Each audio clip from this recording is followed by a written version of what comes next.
Welcome back for minute 23. I'm Brian. And I'm Christian. And this is the podcast that takes the longest running, most suave, debonair spy franchise and breaks it down one glorious shaken minute. That looks dirty. Shaken minute at a time. Never stirred. Because this is Bond. Minute Bond. Minute Bond. I forgot to mention this in Minute Blackjack, but he says, when he points the gun at the driver, he mentions his friends before his friends come back. So he still thinks that other car, which I'm pretty sure is lighter, and his friend was working with the bogus driver. Yeah. But, Christian, what happened in Minute 23? Started off pretty funny, actually. The sergeant took a look at the dead driver in the back and noticed he was dead. And he was like, Not again. Every time Bond comes down here, damn it. And then that's to the cigarette, which was broken. And yes, I was right. It's called Cyanide. Yeah. I couldn't remember. I always confused cyanide with something else that sounds familiar. Christian. What? I mentioned cyanide in the last minute too. I mentioned it. I didn't hear you mention it. You said a suicide pill, and I said cyanide. I didn't hear that part. My bad.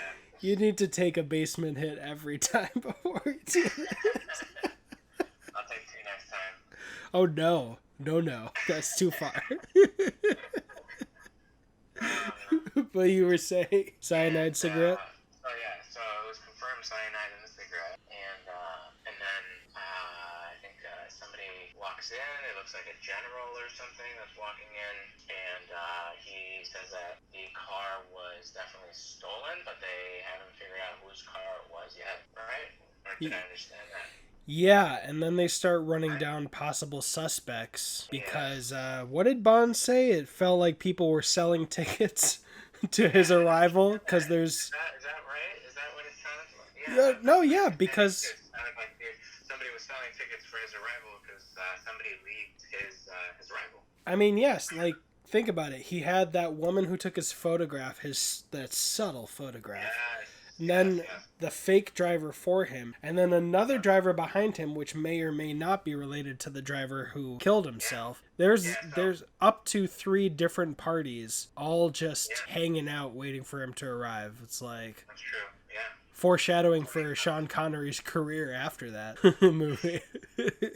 You know why he quit being Bond, right? When he quit the first time? Because he was in Tokyo or somewhere, and he was going to the bathroom in a public toilet, and then saw someone with a camera looking into his toilet. He was like, I'm not being Bond anymore. This is ridiculous. Huh? Yeah, he came... I don't remember, because I know he quit the Bond movies. Someone else was an actor, I think George Lazenby, if I'm getting that right, for one movie, and then they paid him to come back again, Sean Connery. But then later on, he did a non-broccoli canon Bond movie called Never Say Never Again. So I don't know which time. Technically, he quit twice in that timeline, but I don't remember which time. But yeah, that was one of the times he quit, if not the first. I just noticed some patches in my beard. Holy shit. I just like the idea of you being like, damn, I just noticed how handsome I am. I just noticed some, patches of no hair. Wow. I've got... Anyway, sorry. No, I had 2 things. I have one of those, and then there was that 70s episode where Kelso and Fez, they compete to grow beards, and, Fez grows a huge beard, and Kelso doesn't much. He has yours at this point, and Jackie had just broken up with him recently in the show, and her and Donna are making fun of Kelso. It's like, oh look, it's so patchy, blah blah blah, and then they compliment Fez's beard, and as soon as Kelso goes away, she's like, oh my god, it was so handsome, he's so and then Fez is like, you complimented my beard, was that not true? It's like, oh, you got some egg in your beard. So don't worry, the patchy is the sexy one. Such a great show. We should have totally reviewed that show, man. We should. Hey, dude, I've literally been thinking I want to do a week-to-week podcast reviewing a sitcom like How I Met Your Mother or Community, Yeah, BoJack Horseman. Horseman. Is a great show. Or, dude, I'm down. We can do a weekly show for that 70s show. All right. Sorry, we're back to the minute. Got so sidetracked. What happened, Brian? What happened in this minute? You're patchy. That's what happened. Your patchy beard. They ran down their suspects and who might be the most likely, and they asked him, "Do you want us to bring them in for questioning?" And he said, "No, I want to meet them socially," which is clever. It maybe doesn't tip whoever did it off so much. The person disappears. Who knows what happened? If there's a question mark, it's just better to leave your enemies in the dark. So I like that strategy. And I don't remember this movie. Well, Brian, he said, "When's the last time we saw this person? Have we met that? Who? I don't think I've heard anyone mention that guy's name yet." Who? What did he say? Hold on. The general or the guy behind? Are you talking about someone in the room or who they're talking about? Yeah, one of the guys in the room says, "I want to meet the last people to see Strangways." Strangways. Have we seen that? Have we heard of him before? No.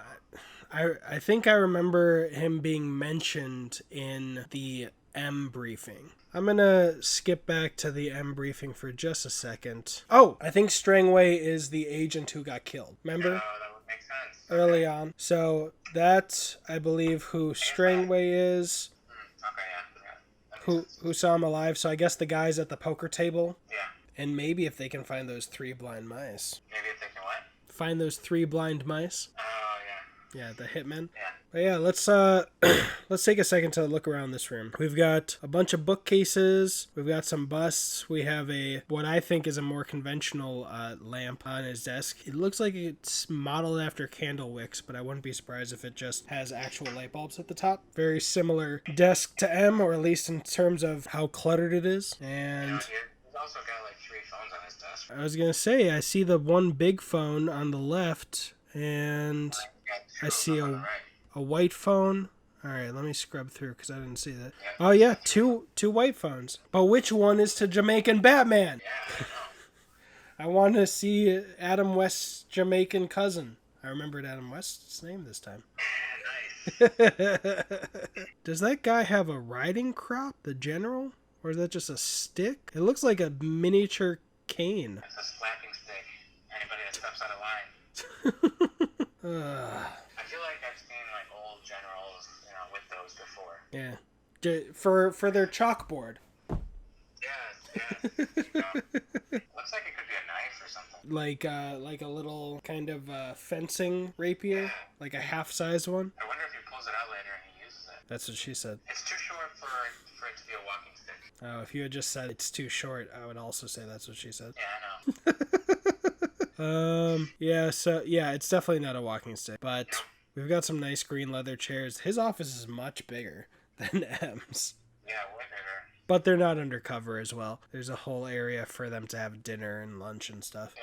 And a map of the world, and another red velvet chair over the gentleman's shoulders. He has a blue, gray, and black striped tie. I think that's interesting. At the beginning of the minute over his shoulder, though, I was like, I know this is the guy who's in Jamaica, but that looks like M from the back of his head. Yeah, I can see that. But yeah, that's what I've got for this minute. Do you have anything else, Christian? No, that's all I've got right now. All right, that was minute 23. My name is Christian. My name is Brian. And that was money. Every penny of it. Every ticket. Every penny that you pay for the ticket to the James Bond, and I don't know. That was. Thanks, Brian. Yeah, they were my bad. They were handing out tickets. They weren't selling tickets. Next time, I'll see you in 24.